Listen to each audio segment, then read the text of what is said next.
Good morning, everyone. My name is Aryan Chandna. I'm from BCA Semester 1, and my topic for today will be file handling in C programming. So, first of all, what is a file? Basically, let's take an example. आप अगर एक variable store करते हो सी में, जैसे कि int a is equal to 10, तो वो वेरिएबल कहाँ जाके स्टोर होता है? वो रैम में जाके स्टोर होता है। तो रैम में जो चीज़ स्टोर होती है वो वॉलेटाइल होती है। वॉलेटाइल बेसिकली कि अगर जैसे पावर चली जाती है आपकी, या फिर आपके लैपटॉप की बैटरी एकदम से डिस्चार्ज हो जाती है, तो वो उसी टाइम पे वेरिएबल भी डिलीट हो जाएगा। मतलब जो भी वो उस एड्रेस पे स्टोर्ड है, जहाँ पे भी रैम में, वो उसी टाइम डिलीट हो जाता है। तो इसलिए हम बेसिकली फाइल्स का यूज़ करते हैं। जैसे कि फाइल्स हमारी स्टोर होती हैं एसएसडी में, हार्ड डिस्क में। और हार्ड डिस्क में जो भी होता है वो सब नॉन वोलेटाइल होता है। अगर पावर चली भी जाए या फिर कुछ भी मतलब हो जाए, तो वो वहीं रहता है। मतलब बहुत कम चांसेस होते हैं कि उस डेटा को क्या कहते हैं, करप्ट हो जाए by chance, but other than that और मतलब वो वहीं रहता है। तो हम बेसिकली फाइल्स का यूज़ करते हैं। एंड हमारे पास दो तरीके की फाइल्स होती हैं जो सी में एक्सेस कर सकते हैं, टीएक्सटी फाइल और एक बाइनरी फाइल जिसकी एक्सटेंशन डीएटी होती है।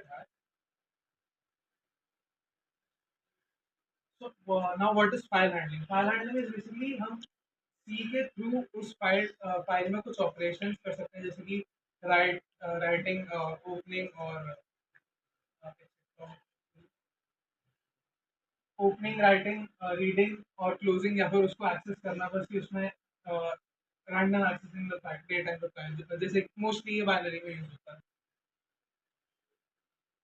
So starting with opening a file, we must open a file before it can be read, write or update. This is the major one step. अगर कोई भी आपको file अपनी उसमें कुछ भी एडिट करना है, तो उसको पहले आपको सी के थ्रू ओपन करना होगा, जिसके लिए हम फंक्शन यूज करते हैं एफ ओपन।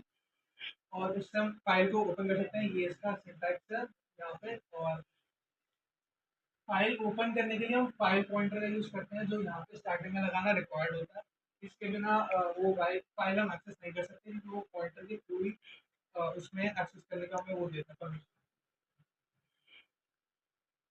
ये एक एग्जांपल है फाइल ओपनिंग का। इस, इसमें बेसिकली यहाँ पे हम दो वेरिएबल को हम डिफाइन कर रहे हैं। एक हमने पॉइंटर ले लिया फाइल की, एंड एक कैरेक्टर ले लिया सी। एंड यहाँ पे हम सबसे पहले फाइल ओपन कर रहे हैं, file handler dot C. And हमने यहाँ पे जो आर लगा है, R basically stand for read.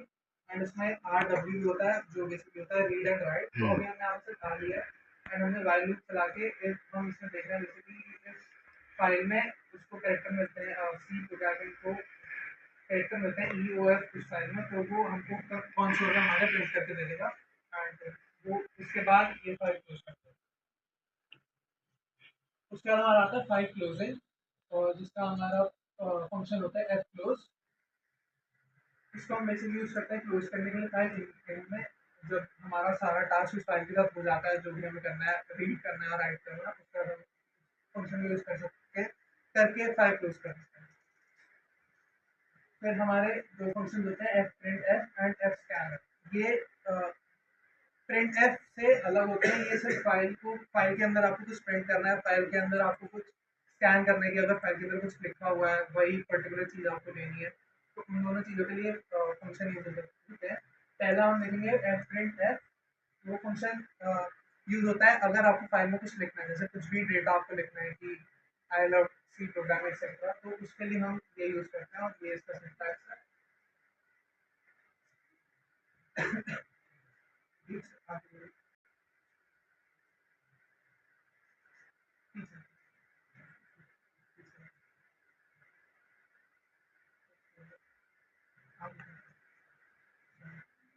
ये हमारे दोनों उसके प्रिंटर एंड स्कैनर के वो कोड एग्जांपल्स हैं। ये यहाँ पे हम फाइल पॉइंटर ले रहे हैं और एक एरे बना रहे हैं, जिसका मैंने वेरिएबल लिया था बफ। एंड उसके एरे के टोटल कैरेक्टर्स कितना हम ले सकते हैं वो। एंड फिर हम फाइल के अंदर एक फाइल डॉट टीएक्सटी मैंने एक फाइल बनाई है, उसके अंदर हम यूआरएल फिर से रीड कर रहे हैं।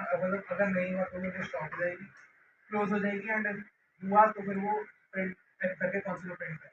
एंड सेम ये ऐसा ही एक प्रोग्राम है जिसमें हम दोनों का यूज कर रहे हैं, प्रिंट एफ एंड एक्सटेंड।